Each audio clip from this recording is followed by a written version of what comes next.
general outline is going to be Oppenheimer, nuclear stuff, and then Why wouldn't we start everything off else. with Mexico, since that's our main... Because it's better to open the video with like Oppenheimer, Something cool. you know? Because No one people cares are about talking Mexico. about it, you know? Not that nobody cares about Mexico, it's like, Mexico's not like a sexy topic. Oppenheimer's like pretty dope.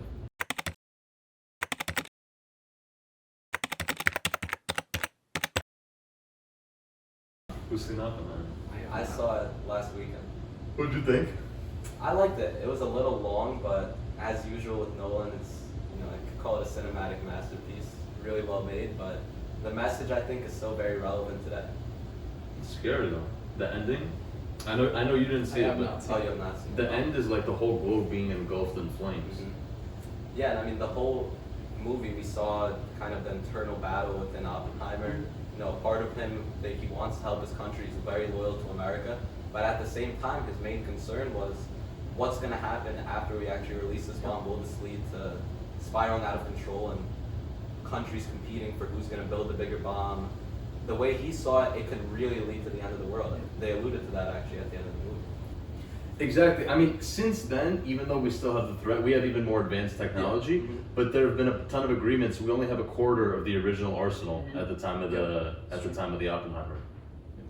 It's true, yeah, but a lot of times we actually see that not working out because, take Ukraine for example. Do you remember the agreement they had with Russia to basically destroy their nuclear capabilities? Right. And in exchange, Russia would not attack them and there would be a more friendly relationship. Think about what would have happened now if they never did that. Yep. Would Russia still be acting this aggressive and this reckless with invading Ukraine? Probably not, if they knew there was still a threat of that escalation.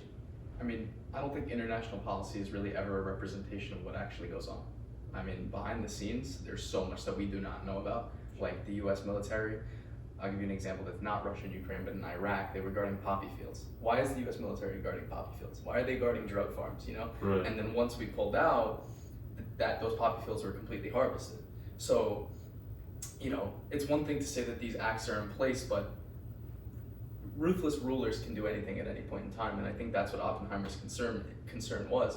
You know, yes, he wants to help his country, but rulers are capable of doing anything. Because the agreements are just talks, you know, They're just so talks, yeah. weapons exist, they exist. Mhm. And these numbers, I mean, who's really verifying these numbers? How do we know how many nuclear warheads Russia's in Nobody control? really knows. Yes. That's the thing. And we probably have a ton of bases that can actually launch nukes that Of course. nobody will ever know about until it's actually time. I think the reason that it's not as much of a scare now, like back in that day, there were, you know, talks of how to get to fallout shelters, what to do if there's a nuclear attack in America. I think if there was a threat, we would hear about that, even though Putin has made, you know, direct threats to America, or just I don't think America, but to Ukraine, Ukraine for sure. to use nuclear weapons. I believe that we have systems that intercept them Yes. before they're even an issue, you know? So as soon as any sort of nuclear warhead takes off, America's on it and they can intercept it in the air. But because of the proximity, you know, within Russia to Ukraine, how can you really intercept That something would like be that, you know? devastating if Russia decided to nuke Yeah. Ukraine. But I was actually seeing a video the other day. It was like a minute by minute breakdown of what would happen if there was a nuclear war between Russia and the US. Mhm. And a lot of the idea was just Russia's technology is far less superior Yeah. than the US. Like they're, as we can even see with the war, everything they have is super outdated. It's rusty. Yeah, exactly. Like, Rusty tanks. As much as they may try to prop themselves up, like Yeah. realistically, it would be overcooked. Exactly. As devastating as it would be. And I mean, from the beginning, the microchips that we use now, and we had an episode where we dove into this South China Sea.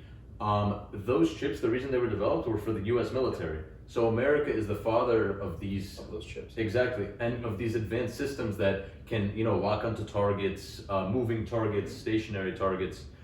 So when it comes to having access to the people, to the minds behind this stuff, Mm-hmm. I think America has the upper hand in this nuclear situation. I agree. 100%, but again, it comes back to we never want things to get that far. Yeah.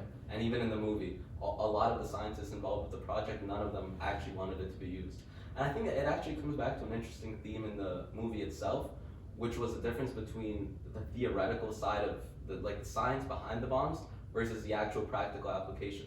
We heard a ton of times Oppenheimer say in the movie he's just a theoretical physicist. Mm-hmm. He doesn't actually physically go and go out in the field and construct it. And I think that's a theme that comes up and it's super relevant. Yeah.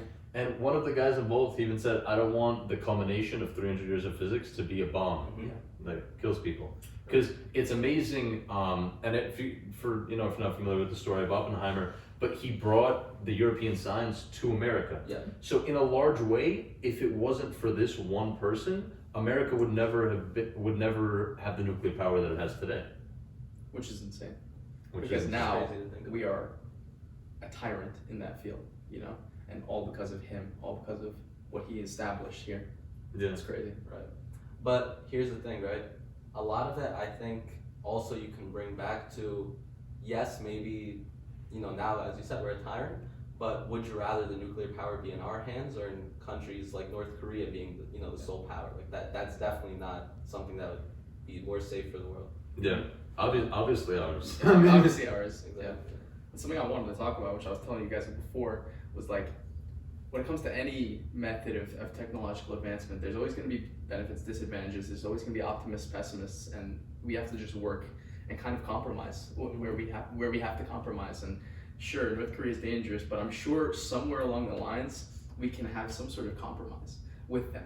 And I mean, now we get into a whole different discussion about political leaders and the different strengths that they have. But one of our political leaders was trying to do that, and it's possible. It's possible to bring forth some sort of serious solution to the nuclear powers, nuclear arms race, nuclear power debate. It's possible, but it's dangerous at the same time. What Oppenheimer was saying was that once the bomb is used, just a single time, everyone's going to be so afraid to use it that it's not going to be the issue that it could be. Yeah. This is a little bit outside of what we're talking about, but it's also part of the movie. It was crazy when they actually were about to use the bomb. The scientists, they seriously had the thought that it could set the whole world on fire. Because that'd be a chain The whole nuclear action. reaction. It was a small chance, but think about the kinds of lengths that they were willing to go to. But do you think that's what they showed in the end, or the end is just full out nuclear war? No, I think the end was, the idea of it was a full-on nuclear war. Yeah. Because, Oppenheimer had a ton of really cool lines where he was like, I'm now death, destroyer of worlds. In his mind, this was really, he thought it could become a chain reaction that, the whole world could end because of it. Right. Eventually, it's still a possibility, honestly, that things could spiral. In my mind, that's how it could happen if paid little attention to, if unregulated. That's how it could happen. The whole world can just be set not on fire, but just completely demolished with atomic power. It's in the power of such an elite few, and it hangs in such a delicate balance. Yeah. What if a bomb is dropped by accident? This is honestly how World War II spiraled. Hitler didn't even want London to be a target of bombings. One night, because the Germans had malfunctioning equipment, they dropped a bomb on the outskirts of London. And England took that as a call to war, started bombing Berlin, and that's how these things happen. Right. What if a nuclear bomb lands, for example, on the border between Ukraine and Poland? Yeah. Poland's in NATO. What are we going to do? Yeah. It comes down to who shoots first and what the response is if they decide to, set things down for the greater good. It's true. It's scary though. The kinds of weapons, the kinds of bombs that we're going to be using now, it's probably hydrogen bombs. Those are way worse than the atomic bombs that we saw in the movie, and that we already could tell how devastating it was. And even 10, 15, 30 years after it was dropped, there were people dying from radiation, just around the area. Exactly. And just think of implications to supply chains, If you have a bomb that wipes out just such a critical part of any chain. Critical exporter. Exactly. Ukraine, we know, exports wheat, right? Mm-hmm. Yeah. But there's a ton of, for example, automotive plants right on the border with Slovakia and Bratislava. And then we see a lot of countries now trying to, what it's called nearshoring, all their manufacturing. They'd rather it be local in case, there's a pandemic or a war or any other sort of conflict. It ends up closer to them and they can control it more. Yeah. Right. And, talking about nearshoring, a lot of recent headlines that I've been seeing are claiming Mexico is going to be the new China. Really? Yeah. Yes. The thing is, realistically, the way I see it, it's not just going to be Mexico that's the new China, but we'll probably have a bunch of new Chinas. Okay. All close to us, Brazil. Even, you can even call Taiwan, might also be a new China we talked about the South China Sea. They're going to be a huge producer of chips. And that's another super crucial piece of equipment that you're not going to be getting from China. They just don't have the technology. Tesla moved or they built a plant in Monterrey, Mexico, and just a manufacturing plant. One of the gigafactories? Yeah, just out of nowhere, and I read the headline and I was like, that's so random. It's very random because most of it was done within, close to us, in the country, and then just out of nowhere, Mexico. And I mean, the issues with China ultimately started stemming in 2018 with, like a very subtle trade war. We started imposing tariffs. There was tension building. But it comes down to a bunch of other things. It takes a really long time for ships to get here. American ports are poorly managed, so when they get here, it takes a long time for things to process. It's not as an amazing of an option as it was before. Yeah, and another big tipping point was, of course, the pandemic. That was a huge wake-up call for a lot of people. Like you said, with the shipping times, things got a lot more delayed. And in America, everything is all about how quick can you get here, how efficient can we make these trade routes. And a lot of times, even after NAFTA, they had a new agreement, right? Do you remember the name? Between the U.S. and Mexico? But regardless, that removes a lot. That definitely makes it a lot cheaper to ship between U.S. and Mexico. Obviously, Mexico is closer than China. U.S., Mexico, Canada agreement. Yeah, so things get here a lot faster. And Mexico doesn't face a lot of the other problems in China, like the IP theft issues, where people are concerned if they bring their technology over there, are there just going to be a bunch of new Chinese companies using the same tech and start creating spin-offs? And if you think about it, Mexico is more dependent on America than China's dependent than China would be dependent on America. Because China's just they're a bit more developed in terms of having their own economy. They have a greater GDP, greater population. America really has the upper hand in negotiations with Mexico. But when I think about nearshoring, there's a lot of advantages, but there are disadvantages. There's a less concentrated population of skilled workers in Mexico. It's very difficult to find the same kind of talent that you have in China or Taiwan or places that genuinely put a very large emphasis on that type of education. So if we want to genuinely build a long-term nearshoring exportation agreement, then we would have to invest also in the education of the people there, which would be another expenditure, but it would probably be well worth. Yeah. And I think slowly it'll come. And even Mexico doesn't have to be, a ground-up manufacturing. They could, just a ground-up plant. They could be responsible for only the last bit of integration. Assembly. Yeah, of course it's going to take a pretty long time. The U.S. and China, clearly they don't really like each other. I think there was even a quote in our research where it was like they're like a unhappy married couple, but neither side wants to divorce because then you have to split all the assets. It's pretty devastating for both What are the kids parties. gonna do? Exactly. So, a lot of it comes down to that. But yeah, slowly but surely, I think we'll start to see more nearshoring or even friendshoring, like you mentioned. We're a lot more friendly with Mexico. And yeah, Deloitte estimates we're going to reshore 350,000 jobs in 2022. That was their estimate. So yeah, it'll be interesting to see where it goes from there. It's mainly automobile companies though, investing in Mexico. I know Volkswagen has a huge plant in Mexico, and when we say Volkswagen, that's Audi and everything else that comes with it. I know Audi assembles their Q5s in Mexico. They have parts made from Germany and Canada. Remember, that finishing touch, that assembly is done there. Yeah. I know. And then the thing is, when we talk about Mexico, we kind of can't ignore the elephant in the room, which is the migrant crisis. But here's my optimistic view. I think that as we improve the economic situation there, because what are people running from? Poor government, lack of opportunity. As investment flows into Mexico, what if that's the solution to the migrant crisis? We're sort of thinking about mitigating the effects of the crisis, which is what do we do at the border? How do we set up restrictions? They started putting up dams to restrict people from getting in. But what if we really target the root of the cause? The issues with government in Mexico, lack of jobs. We bring the factories in there, and you can revitalize the whole economy. Yeah, right. That's a great point. It even circles back to our last episode we were talking about disinvested communities filled with crime, the lack of investment into there. This, again, we need to address the root cause, like you mentioned. Crime is rampant there, the cartel. So once you start building up infrastructure there, creating jobs, creating opportunities, communities will start to get safer. When communities start to get safer, businesses are more enticed to construct factories there and whatever else, and things would go from there. We just solved the migrant crisis. That's it. Like There that. we Like that in a minute.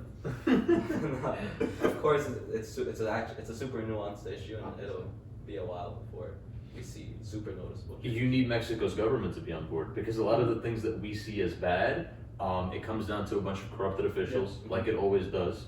And even if to us we think that it's more beneficial, to just to revitalize the area, to a lot of people it's not more beneficial. With like you said, the cartels, a lot of people are making money off this stuff. Yeah. And what kind of pushback would that have?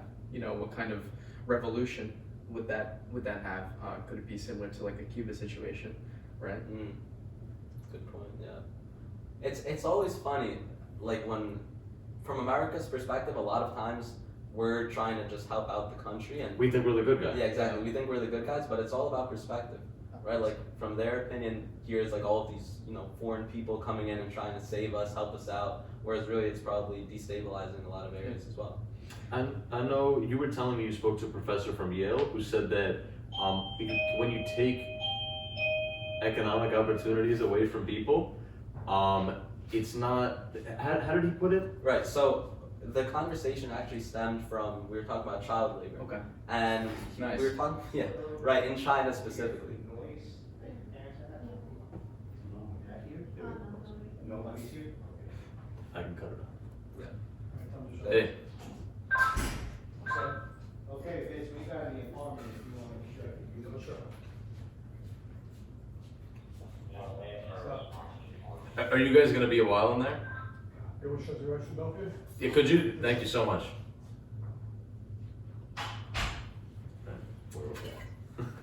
Child labor. Yeah, right. So child labor. That's where the I'm conversation. sorry, Mark, cut you off. You were gonna say something. What was he saying? I don't know. Tell us about the child. Yeah, labor. Child labor. let me jump back into it. So the professor was actually talking to us. He was bringing up the concept of opportunity cost, and he was connecting it to child labor. And right, but before he said this, like he knew this was going to be controversial. I think part of it was him just trying to stir the pot. Yeah. But this is how he put it, right? He goes, a lot of people want to complain about child labor, and they want to set up a ton of new regulations to. I mean, obviously it's a problem. Nobody wants to see 13-year-olds, 12-year-olds, 14, however-old, but working these super long hours in bad conditions in factories. But the problem is, what's their next best option? Yeah. If this is what they're doing, it's because they didn't have another choice. Mm-hmm. Like, if it wasn't for child labor, they would be probably working in worse conditions, other exploitative work. Exactly. So the problem is, what you really need to do is give them a better option. Mm-hmm. Give them a reason to not want to work or even need to work those jobs. Yeah. Especially in countries where the black market is like the economic force. Mm-hmm. Like it's what drives the economy.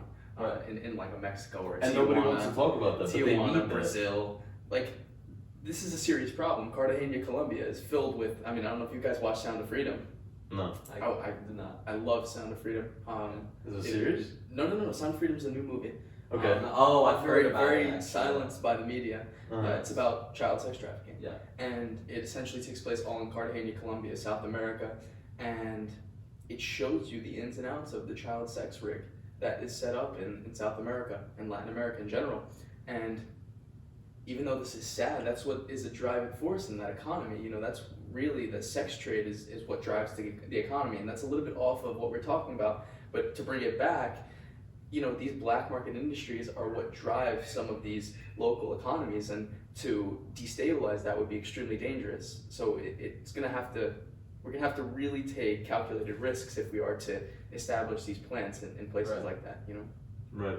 And it's difficult to say, what's better for who, who are we to say that, Mexico needs this, Mm-hmm. this will be better for them. It comes down to what the government says.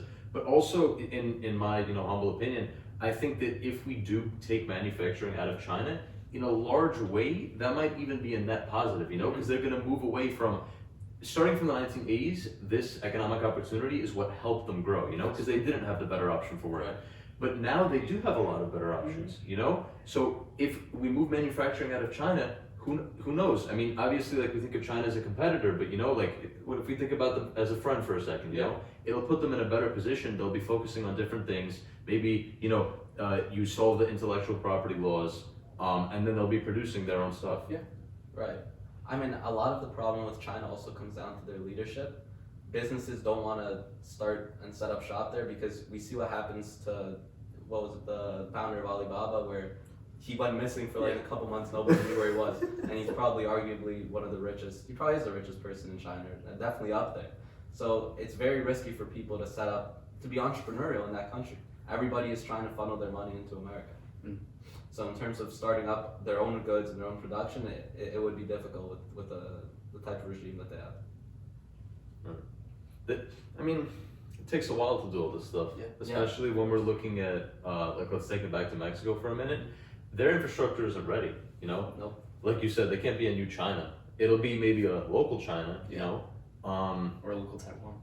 Yeah. Local Taiwan, right? Exactly. They're Taiwanese semiconductors are building plants in America, though. Yeah. I know. And China does have a larger consumer market still. I mean, Mexico's like a tenth of China's size, you know? And the roads, the terrain in Mexico is not fit to become the next China, even though conceptually it makes sense to have them much closer. Right. I mean, we're obviously oversimplifying things. Things are a lot more nuanced, and it's going to take a lot of time before everything is set up the way that we're imagining it in our minds. But conceptually, I think what we're saying definitely makes sense. Yeah. In terms of nearshoring, friendshoring, it adds up. Right. And I know, I guess bringing it back to American companies, Twitter. Yeah. There's big developments. Company of the week. Yeah.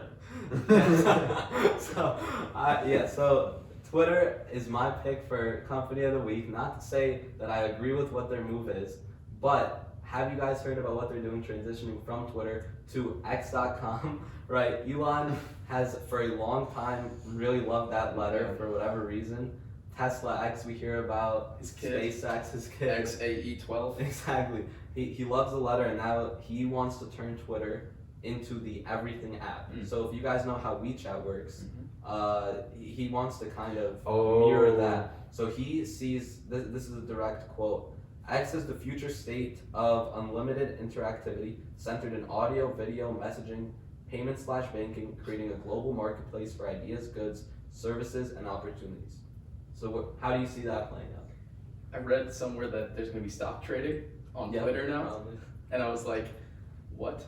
It just doesn't even make sense to me. I mean, I loved what he was doing. You know, he implemented Spaces, which I know you're not a big Twitter guy, but Spaces, I told you, is like basically a live podcast where you can listen in and just basically enter their podcast, but be muted the whole time. Okay. And it's really cool because it's like, essentially we have our own space, and imagine like my brother's listening there. He's in our space, you know? I love what they were doing with that. And I love the kind of different developments that he's making, but to bring on banking, to bring on investment, it's risky. It's risky. Definitely risky. I mean, think about all of the new competitors that they're going to have soon, that they're introducing. Apple, Amazon, eBay, Uber, PayPal. You know, these are all people that now are going to try to take him down, and he's probably going to be faced with a ton of new regulation to deal with. You know, it's not easy to set up a stock trading platform and all of these other things that he wants.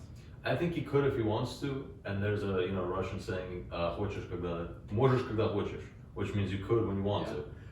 But he's made a lot of empty promises in the past, especially with the Cybertruck. Just like delays. He mentioned something about making a. It's actually starting to ship soon, I think. Cybertruck in Florida, a couple people got one, as far as I know. Really, they're delivered. I believe so. But Interesting. You can fact check me.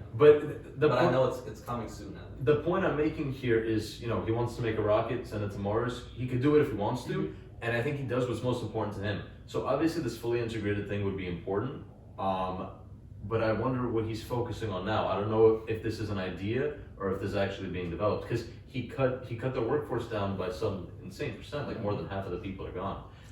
They might be unrealistic expectations for people who don't share his mindset, Like he sees something bigger, but do the people working for him think, okay, I gotta put 20 hours a day into this? Yeah, I think that was a big reason for why a lot of people, he didn't just fire a lot of the people, a lot of them quit, because I'm pretty sure he sent out an email memo saying basically if you're not in it to win it, like for the long hauls, for the long nights, the grind, then you should leave now, like take this opportunity, right? So, I mean, I think he's clearly a visionary. He has a lot of bold and new and great ideas, but will he actually see them through?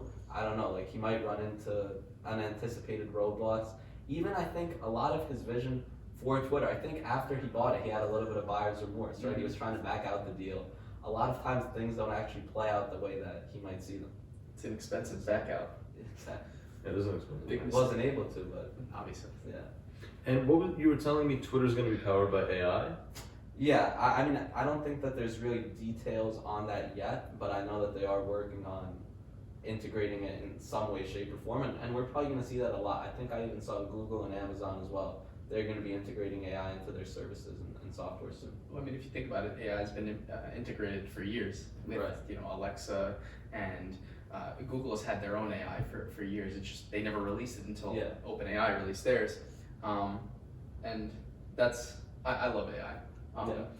Tell Dave about the BibleBot thing you have. Yeah, so not that I have, but I'm basically developing a Bible-based ChatGPT. So it will answer people's questions about theology, and it will be strictly biblically based, because there's an issue within the Christian community, which I don't think either of you are very well versed in, but essentially the problem is people are deviating away from what the Bible says, which is obviously like the quintessential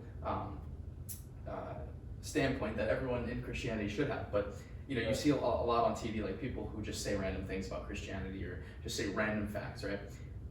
We want to make sure everything is biblically based. Everything has to line up exactly what we believe God's word says, right? So we're creating a algorithm and an AI that does that, does just that. So you can ask the BibleBot, what does this say about Jesus? Or what does this say about John the Apostle? And it will give you exactly what the Bible says with a comprehensive So answer. is it to answer questions just about the Bible, or is it like, can you take a global event and be like, try to connect it, like ask a question connecting it to teachings within the Bible? Yeah, so ultimately that would be the goal, right, is exactly. to better inform Christians how to live out their life in the midst of these crazy events that go on in the world, But how do you keep it accurate? That's the biggest issue with AI. It's tough, and that's why you can't release it unless it is accurate. And so that's why it hasn't been released yet. I remember I had a competitor who they released like a very, very beta version of it, and it was terrible. Straight up, it was terrible because it just had no comprehensive answers. It was very simple and on the surface. And how do we really get ethics instilled into an AI? It's very difficult because AI is like a baby. You have to teach it. And so rather than just spewing a bunch of information and giving it a certain sample size, we have to teach it the way that we see fit. And that in and of itself is an ethical dilemma, because who am I to say I'm right? So it takes a lot of social credit to be able to establish and to push that out, and at the same time it takes a lot of trust from the consumer. So it's difficult, but it's something that I love and that I'm working on. So that's amazing. I mean, I think the ethics within the robot has to come from the ethics of a human. Exactly. A lot of it is also going to come down to, it's not just about the word for word translation of that from the Bible to the AIs, like as its database. It needs to really understand the message behind it, so that way it can answer questions better, and the answers would be a lot more nuanced, and you could apply it in a bunch of different ways. Yeah, and in order to do that, we would have to do something that ChatGPT doesn't allow, which is like opening the door and unlocking the key into the world of ethics. They don't allow for their robot to talk about ethics. They don't want allow it as unbiased. It's extremely it's just a flat surface. It doesn't really give you much in-depth answer, and so we would have to open up that door and instill it with what we see fit, which is biblical ethics, right? So yeah. So are you working directly with any churches or anything to make this happen, or it's just you and the software team? Yeah. How does that work? Does OpenAI have APIs for people to use for their own stuff? Yeah, they do. They have API plugins, which you'll see with a lot of like SaaS apps. They used GPT to, for instance, calendar automation, right? People use API for that, and just a bunch of different AI plugins that other people have created. But what we're doing is rebuilding an entire AI. So it's a long process. And we don't want to use the sample that ChatGPT has used because it doesn't fit what we see fit, It's not the same mindset of, like Exactly. cold layer answer. Exactly. Makes sense. How long have you been working on it? 8 months. Nice. Since December of last year. So you're doing a month. Huh? You're doing a I'm month. doing I'll be generous to myself and I'll say I'm doing a year. Okay. Because this is something that would revolutionize the Christian community, which I'm very. I think it's artificial intelligence as a whole. You know, if you bring ethics into AI. Morality, like it's answering a lot of questions that. Yeah. And what someone could do a Quranic version of this, Right. a Quranic version where it's like, this is what the Quran says, this is what the Bible says, this is what just simply Judaic religion says, right? Mm-hmm. Yeah. So it brings up a lot of questions. I think what a lot of people, a lot of the struggles that a lot of people might face with practicing their religion is now we live in a lot more of a complex world and with a lot of different challenges than people faced back when the Bible and the Torah and the Quran were written. So how do we actually apply these teachings into our modern day lives? And this could answer a lot of those questions. Yeah, we live in a cesspool, and that's why, that's why I want to do this, because I think there's an absence of morality, and I think it's very evident. The city's right behind us, right? Mm-hmm. And in the city, there's very little, A lot of sin. if any, morality. Yeah, I mean, you could say sin. I would, of course, call it sin, but just error. There's error. They don't live their lives. A lot of people don't live their lives in the city as life is supposed to be lived, and you can see that in the face of drug addiction, in the face of, self-image issues, right? There's a modeling industry that's booming there, Mm-hmm. but what is the depth of that? What is the driving force behind that? There's a lot of depravity in someone's heart, and I think having something like this would revitalize people, and it would show them a new light, like you said, bringing morality and ethics into the picture rather than just allowing sin to run rampant. Yeah. To me, in today's world, it's difficult to focus on one thing at a time.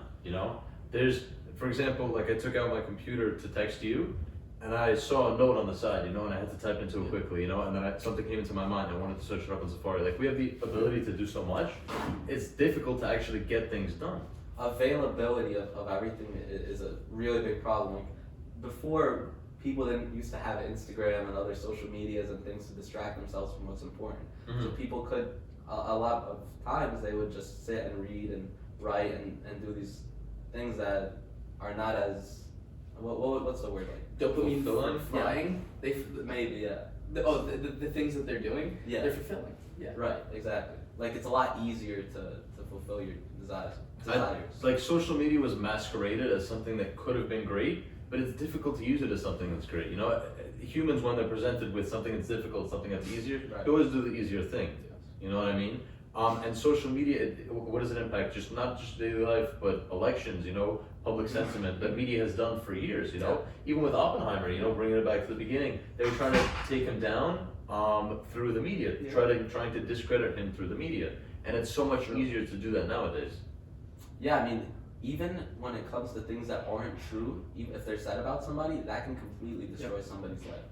Like, you can have a completely false allegation. We see it a lot of times with college athletes. They get accused of things, their careers get ruined, and they're never able to recover them. Because it happens so quickly. You mix unnatural things with natural human things. So in this instance, it's natural to make a first impression that's difficult to get rid of. Yeah. So you could quickly put out, something negative about a person, and then by the time it's remedied, it's often too late. And even now, to combine that with AI, there's so many AI softwares that can create deep fake videos. Right. So it's like, Right. I remember I saw a video of Biden, and he was like speaking, and he was just saying a bunch of racial slurs, and then I read and it said it's crazy, but it was just a deep fake video, right? And so imagine that's the president of the United States, the most powerful man in the world, in quotations, of course, because I don't believe that, but that's the most powerful man in the world, and he's just on the media saying racial slurs. And what behind that technology, if not properly utilized, like in an Oppenheimer situation or in a nearshoring situation, it's all about the regulation of this technology and the I was policies. about to say, it's going to be interesting to see how they start regulating all of this deepfake stuff. Because if you, I don't know if you've seen it, we might have talked about it before, but a lot of artists now, they're making deepfakes of their voice. Well, I'll tell you how they're going to use AI to fight AI. Right, and so Yeah. I was actually seeing Sam Altman, CEO of OpenAI, he wants to be the head of a committee that would do a lot of this regulation. Of course. And a lot of people, it's raising a lot of red flags, because it's like, why are we going to trust this guy who has such a deep vested personal stake in this? even if he says he's not making money off of it, it's still. Well, he's making a lot of money off of it. Well, I'm pretty sure they claim that like they don't take a salary or something like that. Claim what you want to claim. There's bonuses and Yeah, you know, and stock options. there's probably stock ways to options, get around. exactly. It. He's definitely well off. Let's put it like that. He's Obviously. doing okay. He's fed. Yeah. But yeah, Business expense, right? yeah. It's Ice funny cream though. money. Yeah. Ice cream money. It'll be funny to see how that goes with this committee. It's too funny. Yeah. Oh, there goes the San The Pellegrino bottle. Hey, look, I got the cap. Thomas doesn't like to drink from plastic bottles. I don't drink plastic. Yeah, I microplastic. don't drink BPAs. What do you think this is? It's all interesting. That's Yeah. funny. No, and then the Barbie movie. The Barbie You movie. know what I mean? That's a mic drop. Give me your thoughts.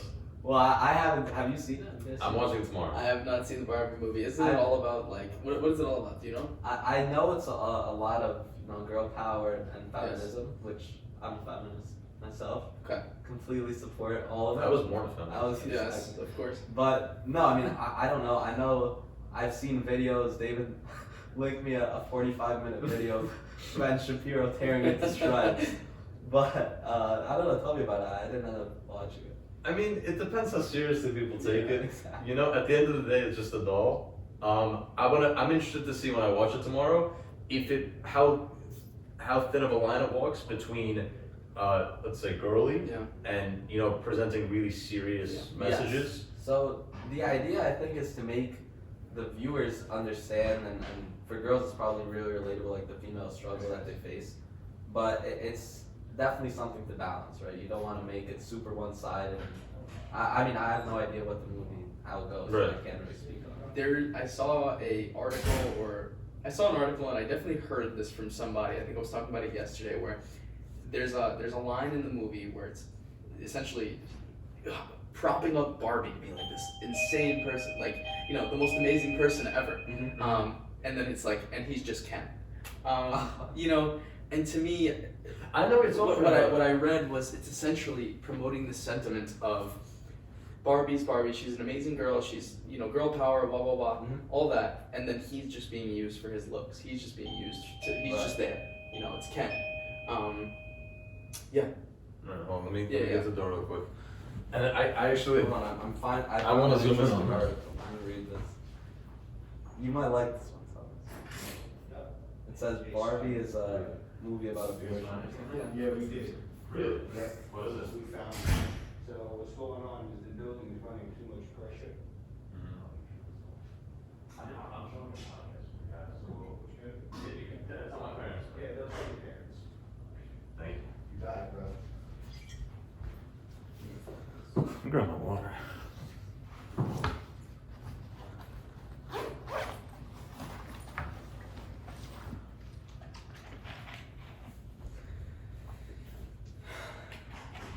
From what I understand, Barbie is a deep.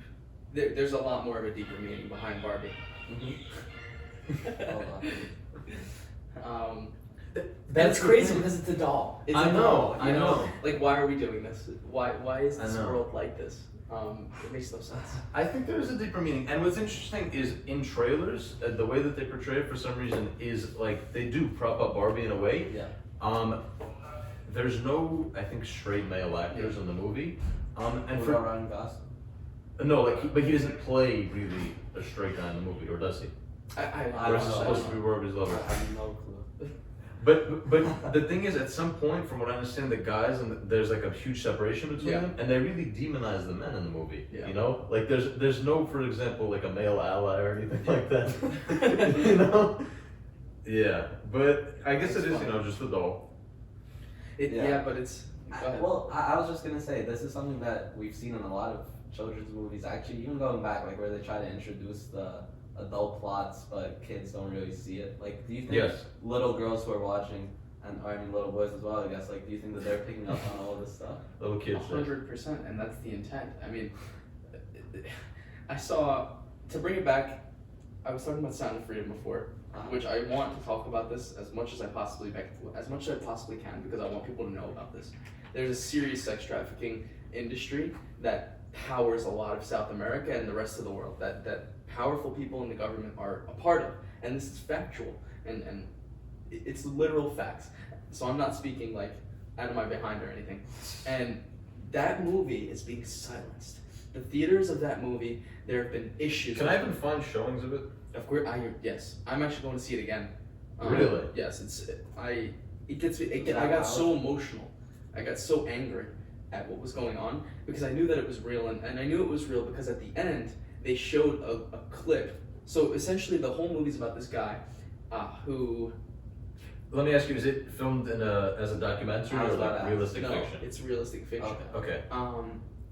So it's about this guy who is a agent within the I guess child protection, blah blah blah, and he takes down the Cartagenian child sex trafficking ring, and he does so by getting to know all of the child sex traffickers, and he has this elaborate plan to infiltrate them and to establish a sex house. So he pays, the government and his partner pay for this sex house to be built, and at the end you see, this is all real life by the way, they have like 100 kids in a room, and the CTI, which is the Cartagenian something, you know, the police force there, they raid this, and it shows the real video of like men, old men, women with these kids.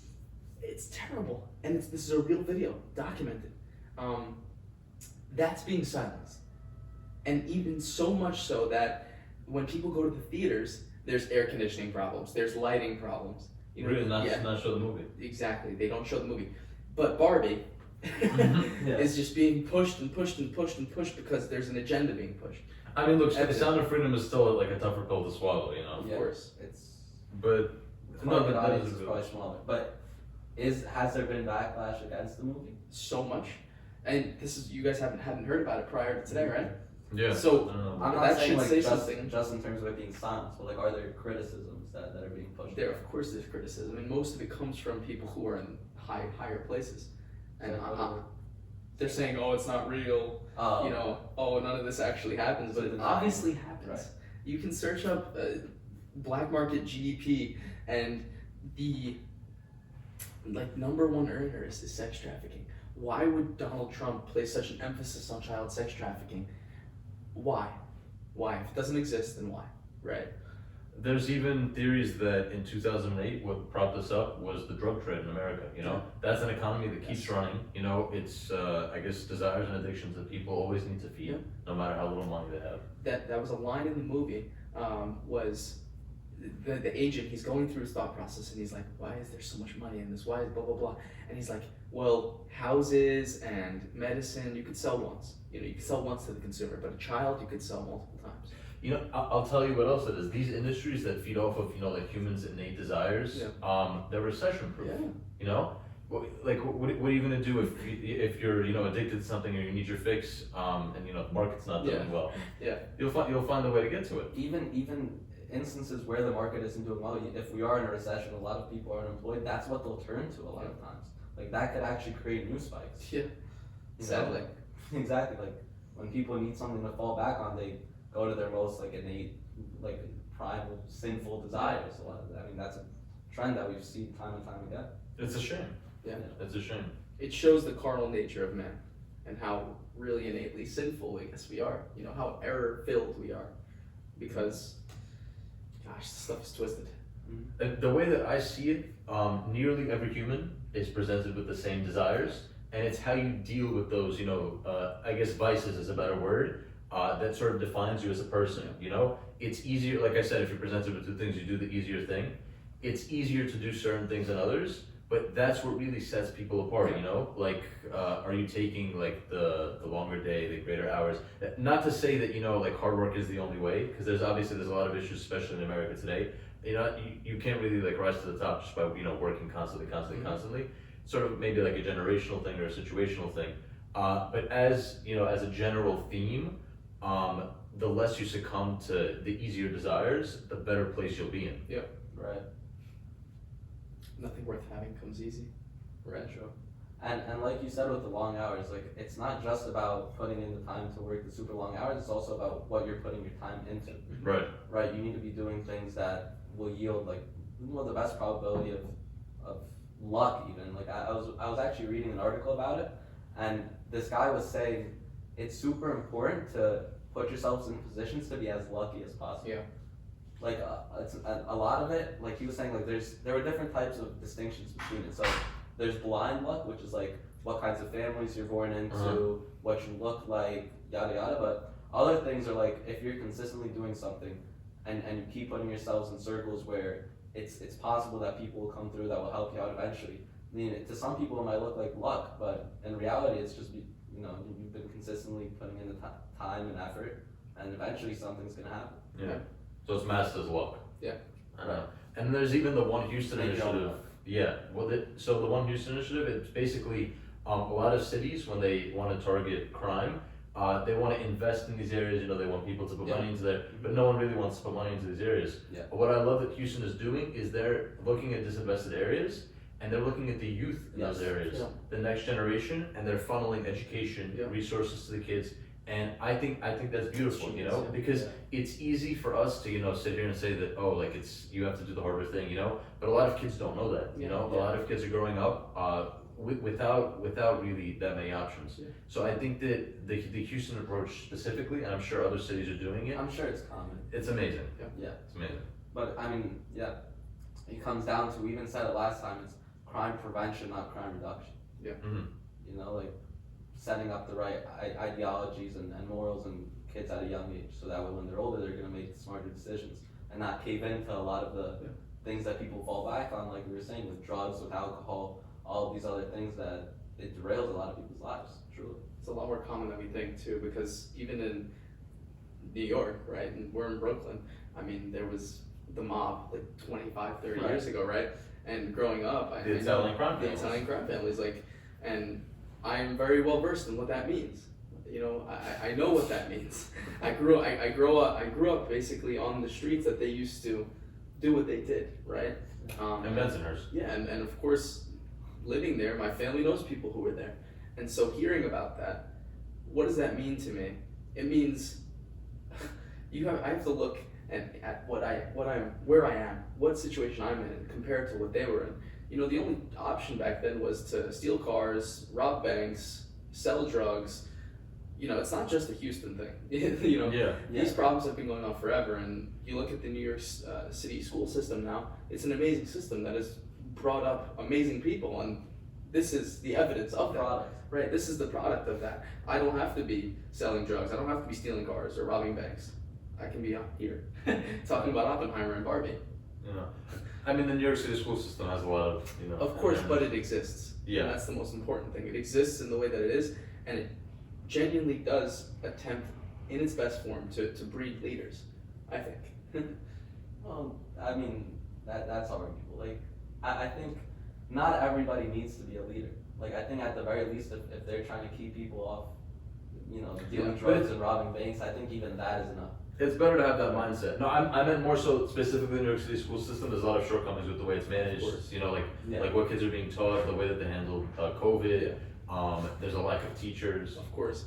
It's here though, compared to where we were. Yeah. I mean, my hot take is teacher salaries shouldn't be taxed. Yeah. Because they're already, given back to the community in that way. Yeah. True. I mean, they of course already they receive a lot of benefits, but I think anything to incentivize more of the smart and best people to become teachers is super important. Mm-hmm. So what I wanted to actually ask you guys was, where do we draw the line between, from a federal level, deciding what content is appropriate to be teaching kids in schools, in elementary schools, middle schools, whatever, because obviously there's a lot of controversies about that, versus leaving it to the parents of each school board and leaving things off like that? Like, where do you draw that line? The issue is, before we never had this issue, because there used to be more of a general code of conduct that people followed. There was like a better moral script. But I think that now we live in a cesspool. Like, people have a nicer way of saying that is that I think it comes back to social media. Yeah. People feed into confirmation bias so deeply that they think that what they're watching is true. No matter, not even like considering politics or anything, there's an algorithm feeding you the same stuff.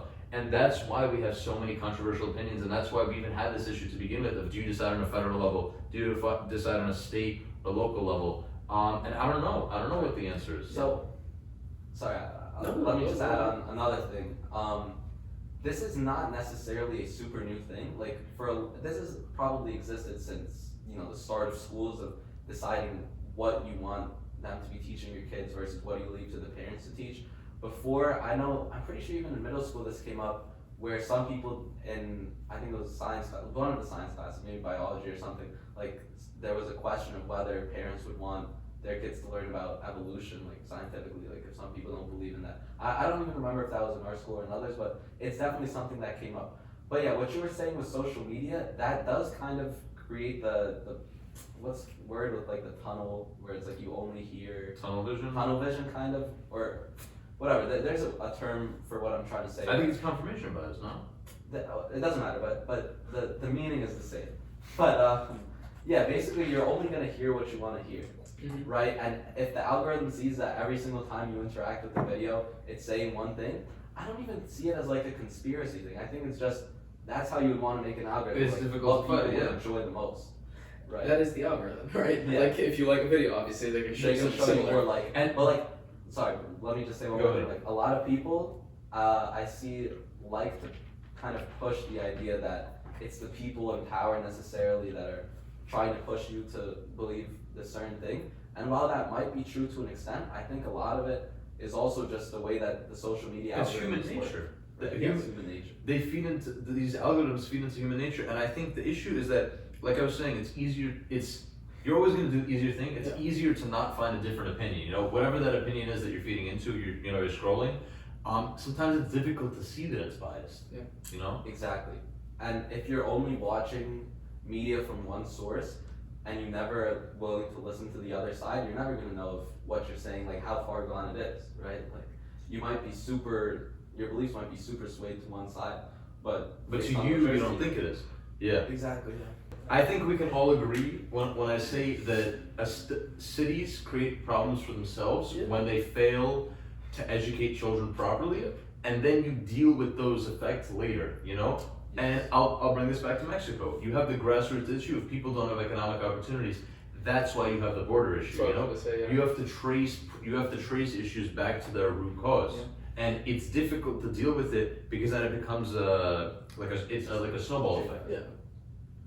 And even I just want to come back to the media thing one more time, right? So a lot of times, and I think we've seen this recently, probably since Trump was in office, right? Where the media has basically figured out a formula where it's like the more divisive you make certain issues and the more you alienate both sides, the more money it is for them. Oh yeah. Right? Because like I'm not even gonna make this political, but just keeping like, let's just say Fox and CNN, like we both know which camp each of those news sources is in, right? It's in their best interest to alienate themselves from the other side completely and keep people hooked on just that. Like people from Fox who watch it every day, they don't want to watch CNN, and the same vice versa, right? Because of the connotations. Exactly. It's a shame that just the art of having a conversation and disagreeing properly is so lost on people, and because I credit it almost entirely to social media. The political divide in America is greater than it's ever been historically.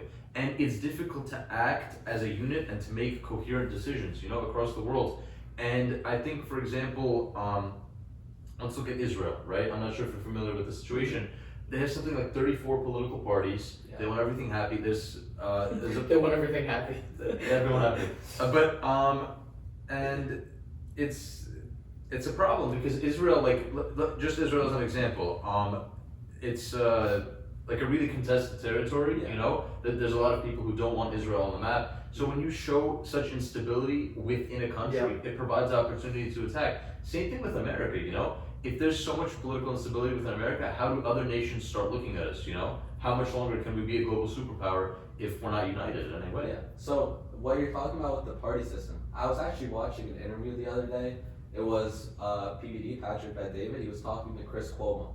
And one of the things that Cuomo said, which I thought was really interesting, and I agreed with actually, was he said one of the biggest problems in America today is the fact that we have the two-party system. Mm-hmm. So you mentioned in Israel, there's a huge diversity of parties. Here, I think honestly, Not enough. yeah, maybe not enough, and even it's like, I don't like the way that you have to commit yourself to one party and then it's almost like you're either in one camp or the other. Yeah. Like there's no idea of like just agreeing with certain things here and certain things there and having an open mind. It's almost always like you just only listen Tunnel to people. vision. Exactly, tunnel vision. Right. Like you're only gonna listen to people on your side. Like that's the only thing you're gonna believe. And for a lot of people, it's a compromise. You know, when you're voting between two people, Yeah. it feels like you're not really voting between two good options. Or you have to pick the better one, but maybe you're Exactly. voting against someone. Yeah, and like, it really calls into question the efficacy of our elections, because you know, you brought up someone who watches Fox all the time. Like, I know my grandma watches strictly Fox, Mhm. you know, because that's what she was bred on. Yes. She grew up as an Italian And these are immigrant. old networks. Yeah, you know? old networks, right? She's an Italian immigrant with a very conservative way of thinking, right? She voted Donald Trump in the last election. Yeah. She probably didn't like his she probably doesn't even know what foreign policy means.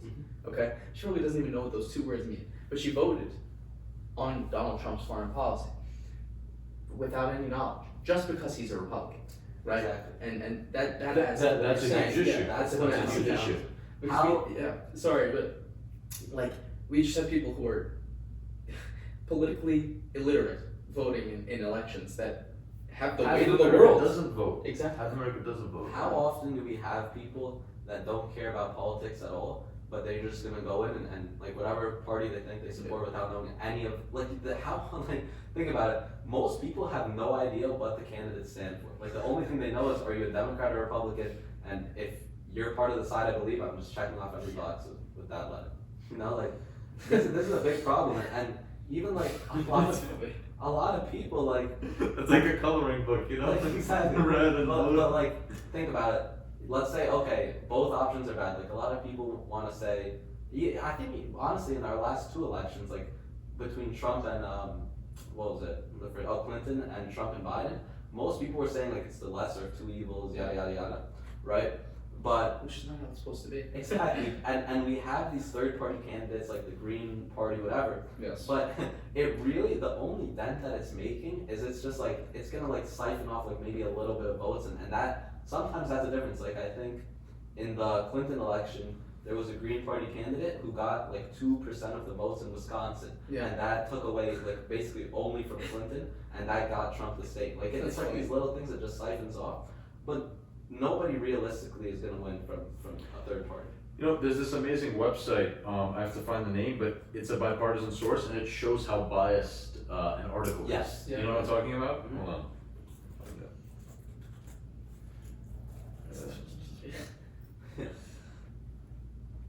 Is it all sides?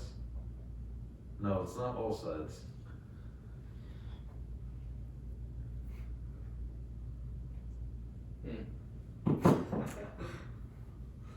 Fuck, I can't find it. Is it fact? You guys have seen it though, you know what I mean? Yes. I think I know this site. It's a very mature decision for a tech company to say, look, we have our algorithm, we know what it's doing politically, let's identify political videos and give people a mix. Yeah. You know? If you don't like it, you can leave the platform, but we're gonna have a better informed population. You know? We'll lose, 5-10% of our revenue, but we're making a humane decision. Right. A lot of times though, platforms won't want to give you that mixed opinion because there's just certain opinions that are more politically and socially acceptable to have. And the way that things are now with ESG scores and these other things that we've all talked about before, people don't want to risk the controversy. Like That's nobody true. wants to be associated with thoughts that are against the norm and against what's being pushed. So of course what we're gonna end up seeing is that kind of tunnel vision where everybody is saying the same thing. Nobody wants to step out of line, you know? Mm-hmm.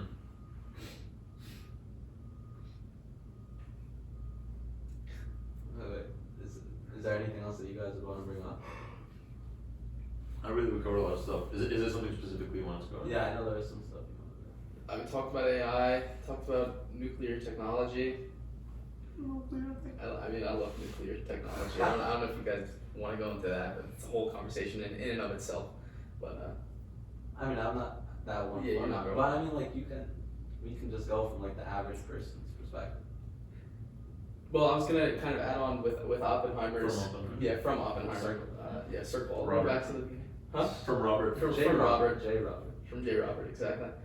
What does that look like in our society? What do his concerns look like? And something I want to get into is nuclear fusion technology. So essentially, think about two nuclei merging to form one heavier and Tom, I hate chemistry. I hate chemistry. That's when they're under extreme heat. pressure. Yeah.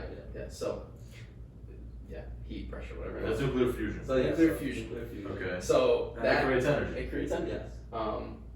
It's not a crazy long discussion, Okay. but I was reading an article like nuclear fusion rockets and nuclear fusion devices can help cut the time to Mars in half. So pretty cool stuff. Stuff that I do want to get into, but there's also SMRs, which are small modular reactors, and those are the things that house this type of energy. So what happens if it doesn't? If there's a issue? We all die. Chernobyl. Yeah, no, that's the thing. We all So die. what do you think about nuclear energy, nuclear power? Because I think when it comes to renewable energy, it's clearly very dangerous and risky, but it's super efficient. Like in comparison to solar and electric, like that really stands out. It needs to. These are questions I'm asked all the time because I pitch this to people. So it's like, when an investor asks me like, what's the 5 to 10 year goal, and I'm like, well, think about a 50-year goal. But down that line, there will be a lot of trial and error, and that's why you have Someone has to start. Someone has to start it, and people have started it. Sam Altman's already in nuclear fusion technology. These are things that are just not publicized and not talked about at all. But really, I mean, the concern is we don't want to kill people, right? We don't want to take. We don't want to hot take. We don't want to murder people, or do we? Well, look. It has to be controlled. But why don't you set up the power plant how they were testing Oppenheimer's in like Los Alamos, New Mexico? That's the thing. We're gonna be buying land in Wyoming, just random places: Idaho, Wyoming, cornfields. With like a 10-mile radius, so that if something does go wrong. 10-acre radius. Like I'm talking Bohemian Grove level of security. Right. Do you know what Bohemian Grove is? Yeah, I know. Wait, Tom, an acre is less than a mile. Huh? An acre is 10 to 660. 15 acres. But an acre is 660 feet long. A mile is 5,280 feet. Okay, cool. Thank you for your information. Fact check. All right, guys, it's been a pleasure.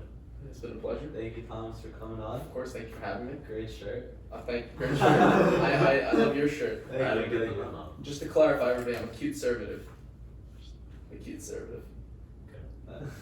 But yeah, we hope you guys got something out of our conversation today. We delved into a lot of different things. Conversation branched off into a lot of interesting topics. I always learn. Yeah. I always learn from Every episode, I'm taking away new things. So yeah, we'll see you guys next week, and Keep it a buck. let's go.